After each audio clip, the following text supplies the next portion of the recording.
Although I'm a licensed professional counselor in the state of Texas, this podcast is not therapy and should not be used as therapeutic intervention. Many of the products and practices mentioned are for educational and informational purposes only. Should you need support, please seek appropriate, qualified, and licensed professionals.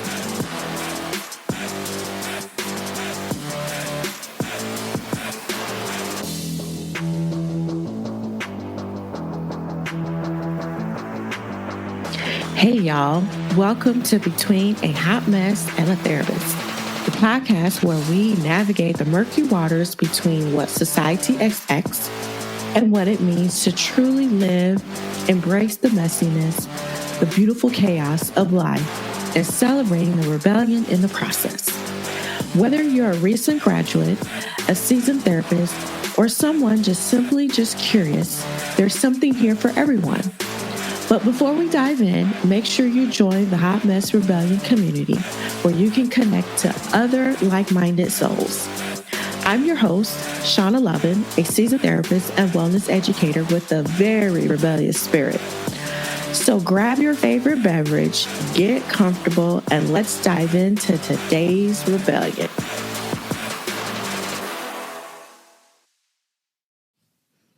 Hey y'all, welcome back to another episode of Between a Hot Mess and a Therapist. Okay, so continuing on, this is going to be our last episode around hormones. And this is probably one that I probably should have started with, but that's okay. We're going to end this with a little educational piece and how you can maybe help yourself, but also help the clients that you're working with. So I've been talking about how hormones are very much connected to our mental health and how it helps us function or not function, or just how intricately they are connected, the two pieces. And so let's do a quick review of which ones I'm actually talking about.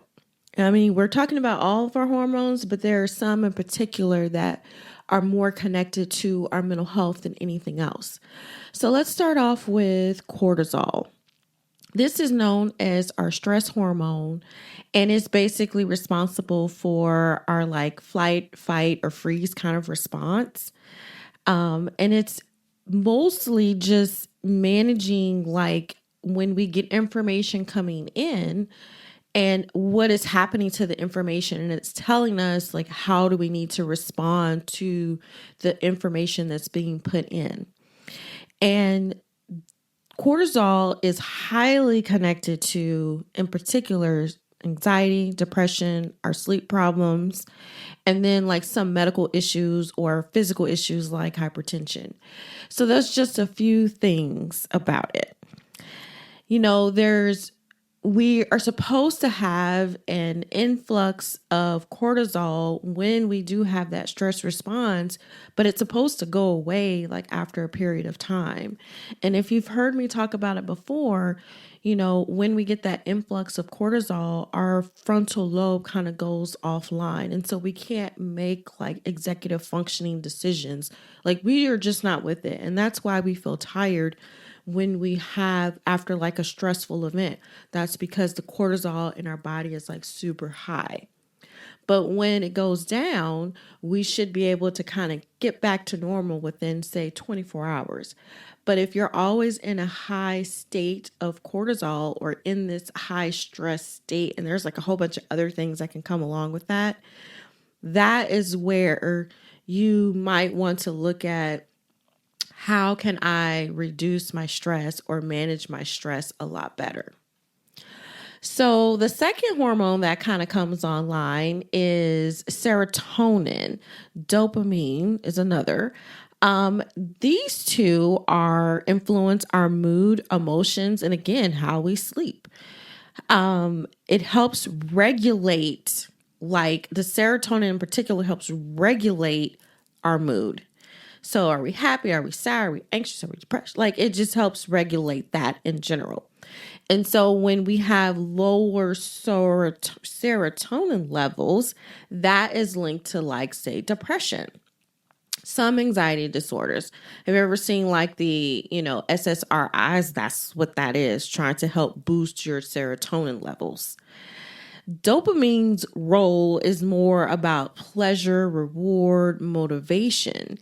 And when this one is a little out of whack, this one is more connected to, say, like attention deficit, like ADHD, maybe addiction.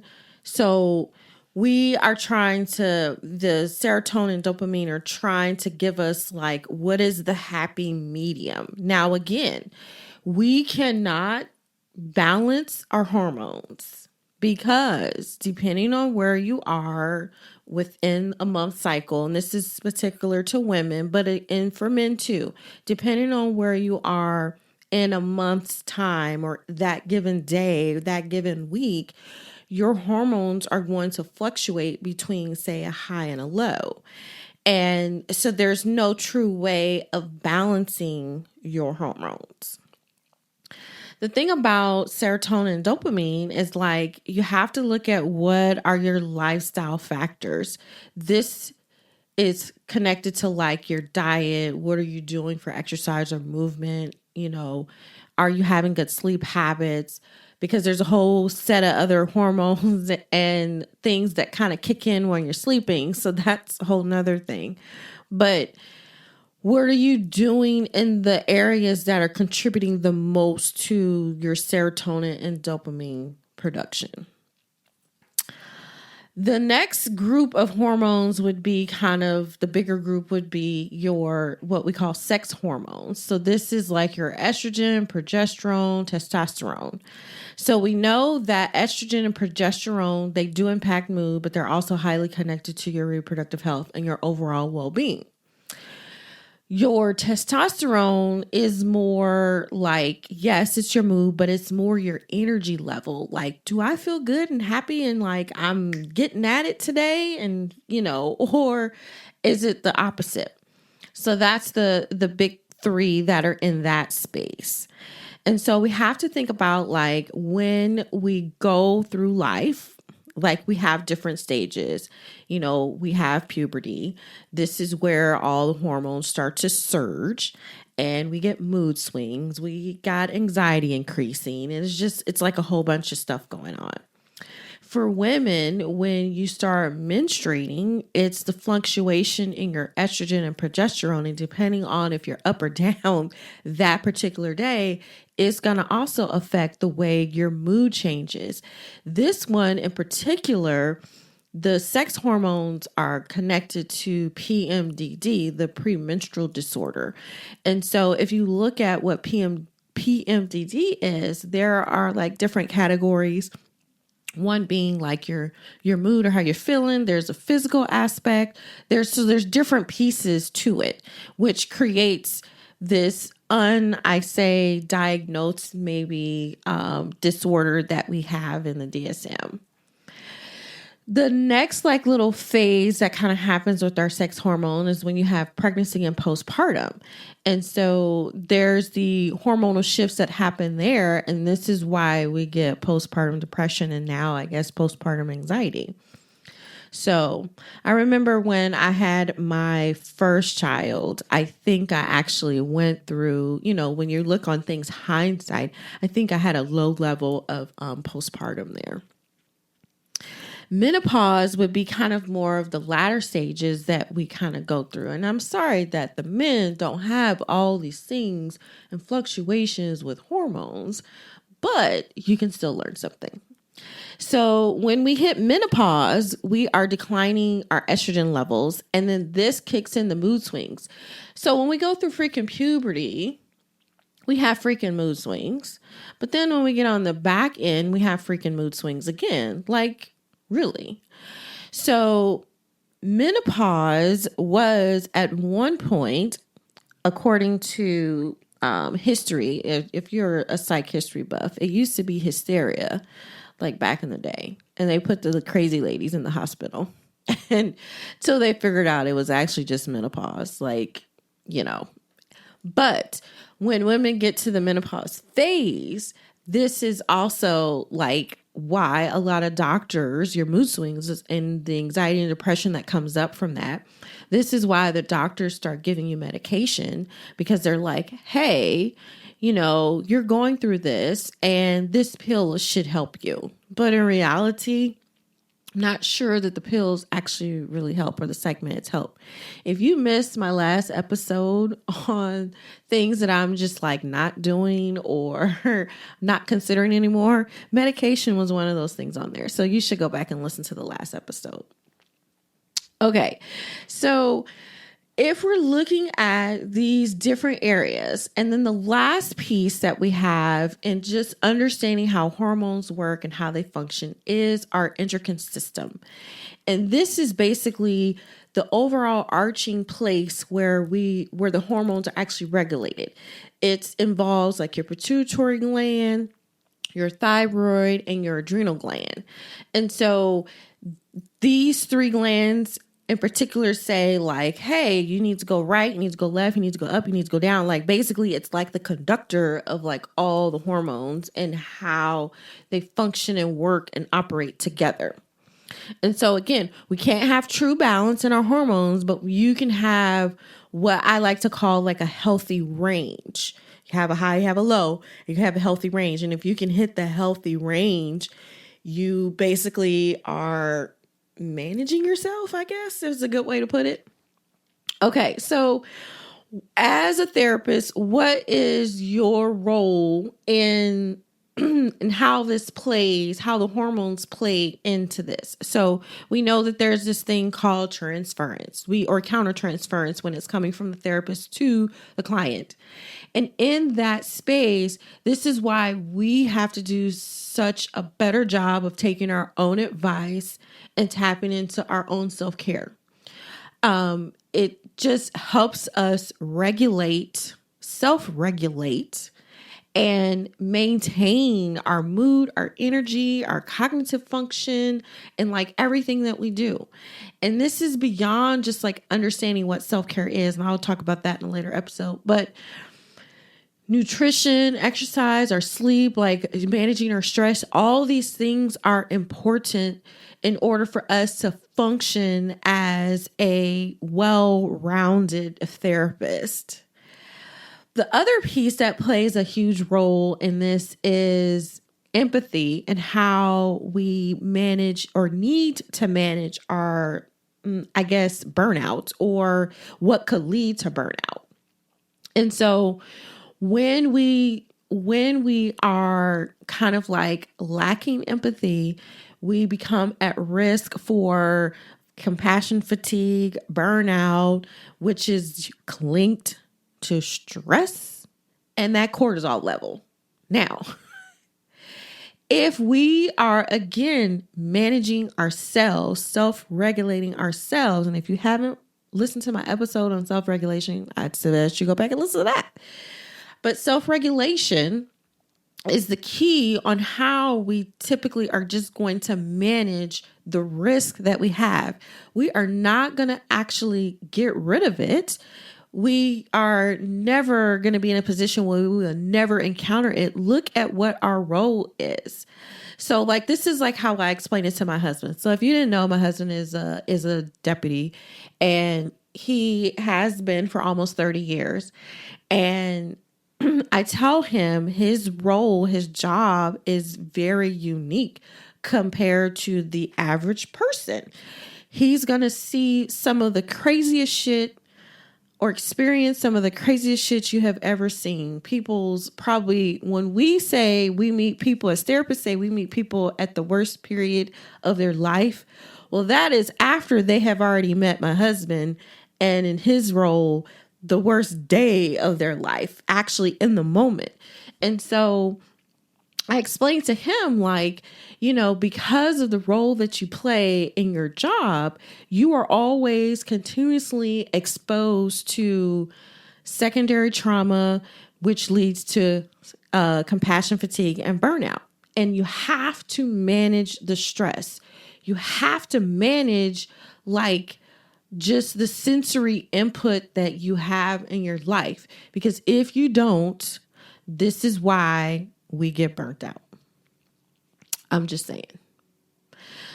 The other important piece for therapists to be mindful of their own like body's functions and the hormones is our work-life blend. I don't like calling it balance because we can never be balanced with our work life. But if we are maintaining good hormonal health and we're preventing burnout, we are effectively having a healthy work-life blend, or some people would say balance, but again, I don't like balance.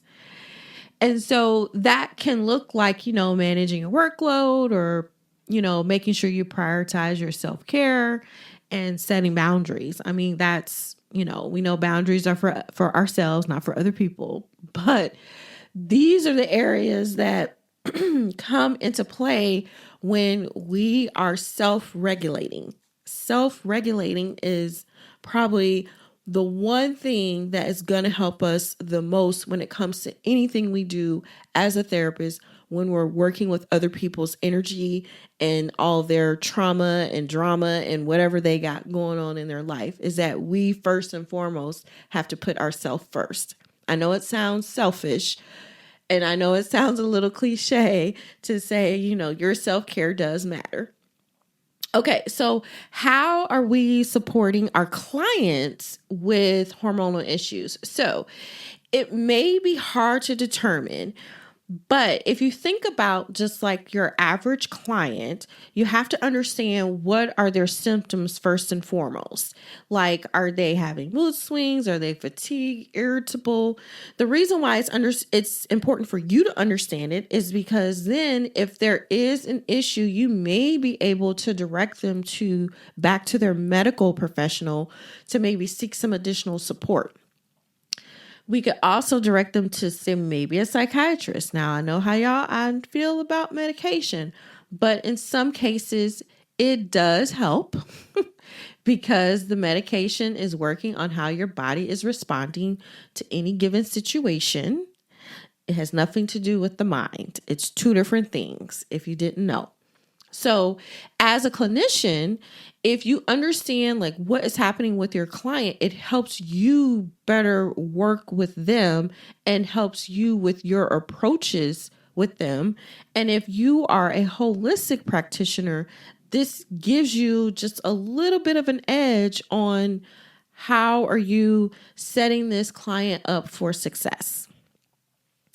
The second place where this becomes important with working with clients is who are the other people that you're working with, your healthcare providers, your functional medicine people, your OBGYNs, your, whatever doctor, nurse practitioner that you're working with. It helps with collaboration in that space.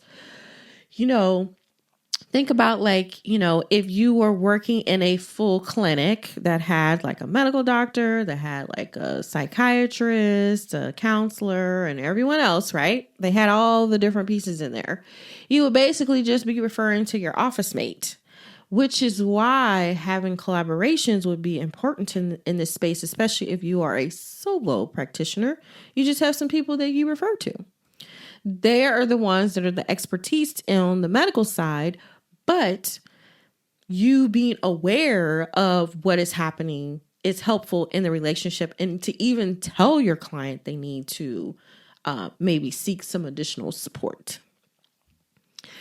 The last place that becomes, I think, important to understand with working with clients is there's that psychoeducational piece. And so some of our clients come to us and they have no idea of what is happening to them at all whatsoever.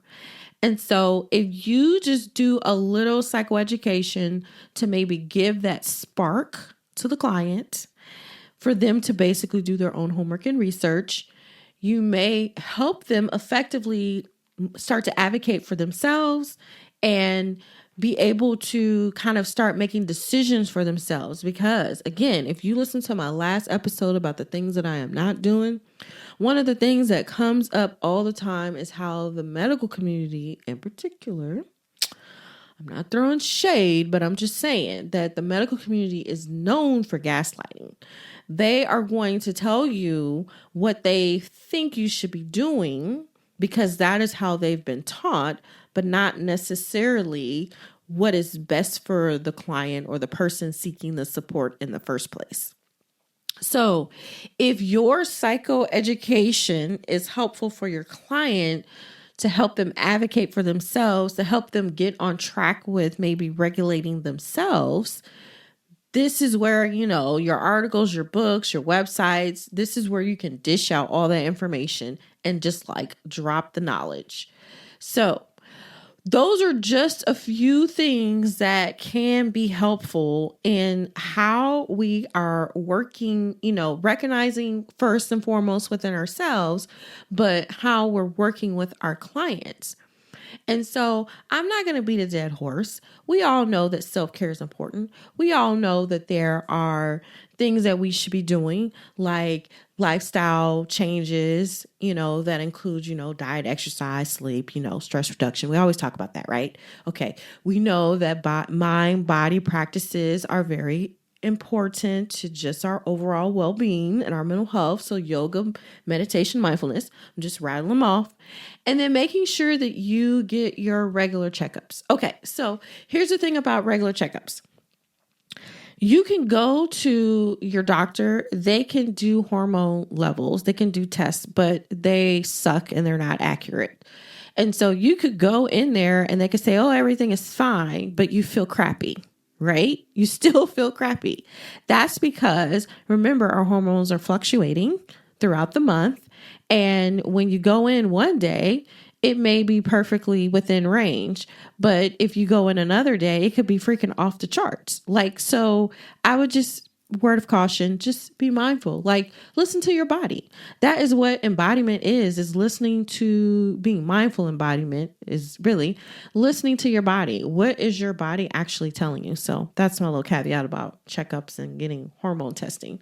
Okay, so how does all of this kind of impact just like our profession?